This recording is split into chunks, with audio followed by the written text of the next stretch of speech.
The Electronic Housing Code, for those of you who don't know anything about it at all, it's an online system which allows you to investigate whether you're eligible for exempt or complying development, and then allows you to view those relevant development standards. If you are then eligible, you can prepare and lodge your actual application online using the Electronic Housing Code. So in a nutshell, that's pretty much what it does. It does this by using council's property information. Okay, so let's talk about the Electronic Housing Code. I like to talk about it in terms of modules. So the first module is what we call the Investigate module, and that is basically your entry point into the Electronic Housing Code. Because I'm talking to customer service people here, that is the main area we're going to focus on in today's presentation, because that's where you'll spend most of your time. As I said, if you can progress with your application under exempt or complying, you can then prepare your application and actually lodge it online, either with a council certifier or a private certifier. You don't need to be logged on to use the Electronic Housing Code. You're able to just go straight in there without being logged on. What you would have seen in my training sessions is that I do recommend with customer service that you have a generic log on. And that is for those people that come back into council and say, well, last week I inquired about a carport and you gave me this information. Particularly your group, you need to be able to go back and actually access that information, you need to be able to find it. But your average mum and dad out there that's doing an inquiry, every now and then, they don't really need to be logged onto the system. We don't need to be recording it every single time you go into it.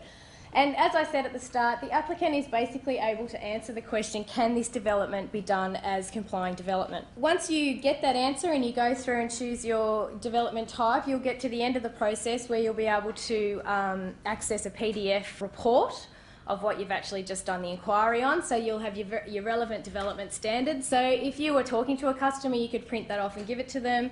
If you're on the phone to them, you can right-click it, save it and email it to them so that they've got a copy. So that's a very handy tool, particularly for those people that ask you, can they have things in writing? Obviously it's available 24/7 because it is a website, and of course I am finding that the applications that come through via the Electronic Housing Code tend to be of better quality because the person's gone through the whole process, a guided process from start to finish. Data integrity is a big one as well, so councils have had to go through a big job of cleaning up their data so that their property data and GIS stuff is up to date so that we can use it. So that's kind of helped councils do other things like 149 certificates online and things like that. Obviously you have improved transparency because you've got, if everybody in the council is using the Electronic Housing Code to answer complying and exempt development questions, you're getting a consistent message throughout the council. And of course decreased paper storage because you've got things that can be right-clicked and saved straight from the application into your document management system. I'm actually going to hand you over to Craig now, and he's just going to talk a little bit about his council going live very recently and his experience and how he found that. And I've told him to be completely honest, so yeah, I'm interested to see what he's going to say.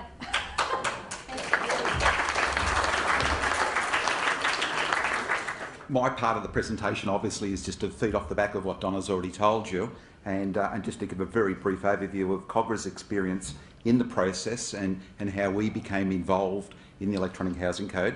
And I must start off by saying, as a customer service manager, I'm very excited about it as a program.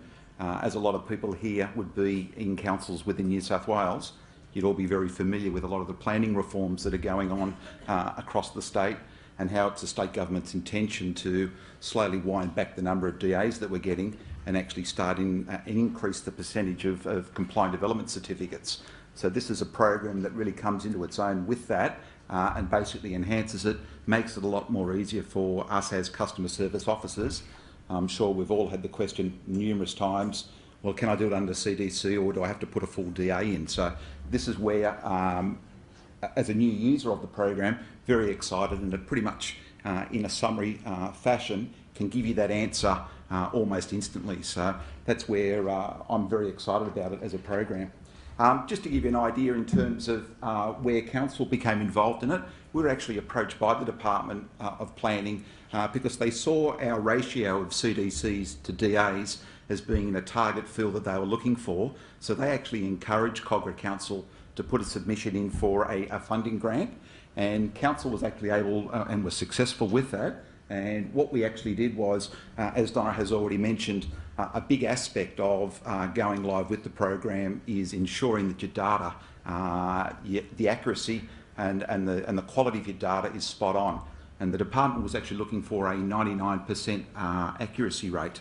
Now, with our grant that we received, that just gives you a very brief summary of the sort of man-hours that was required to get our data up to scratch. So it really is a very big commitment on council in terms of getting to a point where the department says, yep, we're happy with what you've got, let's go ahead with that. So that's the sort of hours that was put into it, as you can see.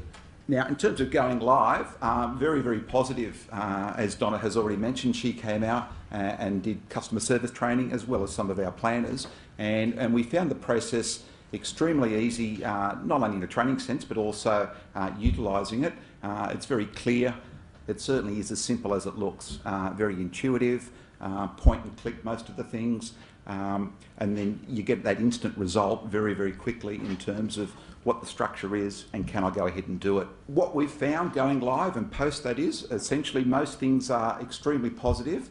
I have been asked to give a summary of some of the things that I suppose we would wish that the site would just take that little step further, and hopefully as it evolves and becomes a lot more used across other council areas, these things will happen.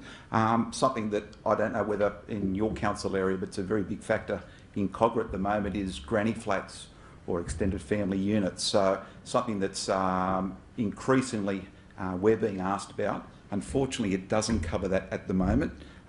We're being told, though, that it's something that is going to be developed and added to it, but we'd wish that that would be something that happens quite quickly. Another little aspect I've got some minor concerns about would be when you've actually chosen a dwelling house, for example.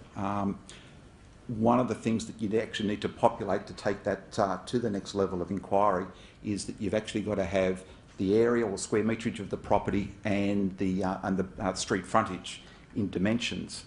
Now, as you all know, a lot of your customers simply don't know that. But apart from that, as I said, what we love about it is it takes a lot of the indecision out of the customer services officer's inquiry, and the customer then goes away with something tangible in their hand, is satisfied that they've got something that is verifiable, and it's not just one officer's opinion on the day. From that point of view, very, very happy, and it's a great product. So encourage all of you, if you're not already involved in the program, if it's something, and it's obviously got to be something not just solely driven by customer service, but obviously your planning team needs to be on board with it, as well as you need a commitment from your IT department as well. But all I can say is maybe go back to your councils and find out where you are in terms of coming on board.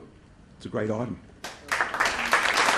Welcome to the Local Government National Customer Service Network, Donna. Now, Donna, you're from EHC. What does EHC stand for? Okay, EHC stands for the Electronic Housing Code. The Electronic Housing Code allows you to investigate whether you can do exempt or complying development on your parcel of land. Okay, well just slow down for a moment, because some of the people here at the conference, they just listen to you and understand that, but some of the people we're talking to on YouTube, they may not fully understand that. So tell us a little bit more about how the Electronic Housing Code works and how it works within council and with planning. All right, so the Electronic Housing Code allows you to do an inquiry on a parcel of land and find out if you can do your development under exempt or complying development.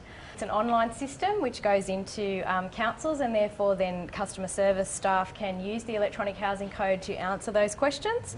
Or the general public can access the website to answer those questions also themselves. Now, is this something that's on a national basis or is it a state basis? It's New South Wales State, because it's under the New South Wales Housing Code. It's a fantastic system. All the councils I've done the training on are really happy using it. It's very user-friendly, and I know residents in areas that perhaps are in a council that aren't using it would love to have it there. Wonderful. Thank you very much for your time. Thank you. We look forward to seeing you hopefully next year. Okay, thanks. Hi Craig, good to see you today. Now, yesterday you gave us a really great presentation and case study on EHC, something you've implemented at Cogra, I understand.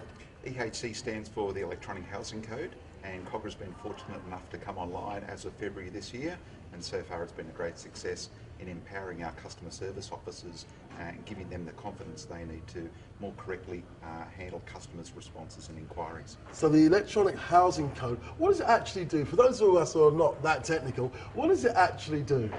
Well, by being able to provide your address into a database, essentially what it does is comes back and lets you know immediately that you can or can't do certain types of development, given your block of land and the zoning constraints.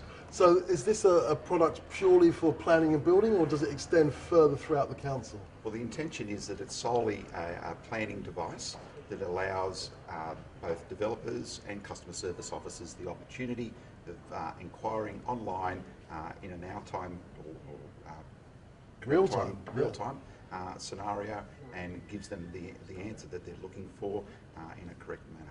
Does it actually integrate with your GIS system, or is it separate? So it's integrated? Integrates with the GIS, and it's drawing that information from both our rating database as well as our online mapping and GIS databases. Is this a nationwide program, or is this something particularly just for New South Wales? It's been implemented by the New South Wales State Government, the Department of Planning, and it's being slowly rolled out to a number of councils across New South Wales. So it's a New South Wales-centric program at the moment? Yes, it is. But you never know with local government, sometimes things go wider, go national. Well, it's hot on the heels of a lot of the planning reforms that the New South Wales Government is bringing in, and so it's going to assist us in being able to keep up with those changes. And how has this changed the way things are done internally in the planning department at Cogra? What it's allowed, as I said, the staff to do is to have the confidence of being able to give accurate and correct information given the types of development inquiries that we may receive. So in fact, if I'm not mistaken, what you're able to do is that some of the calls that would have perhaps gone through to the planners now can be answered by the customer service team because they have the information to hand. Exactly, and they can give that answer with confidence. So therefore we're improving first call resolution across the organisation and allowing planners to focus on what they're really good at, which is the planning and technical information, and allowing the customer service team to do what they're good at, which is take care of people's general inquiries. That's correct, yes. Now that sounds fantastic. Did you have any resistance, or how did you implement it? Well, we were actually approached by the Department of Planning to come on board, so we were encouraged in that regard. Certainly met with no resistance from the staff because they were able, or they got the impression that it was going to be something very useful for them. So it's been a win-win for everybody. So they've embraced it? Exactly. So new technology inside the council that's been embraced, loved, and is working not just for the planners and the customer service team, but for the community at large. That's right, Ron. Yes. That's really fantastic. Craig, thank you very much for talking to us today. Thank you.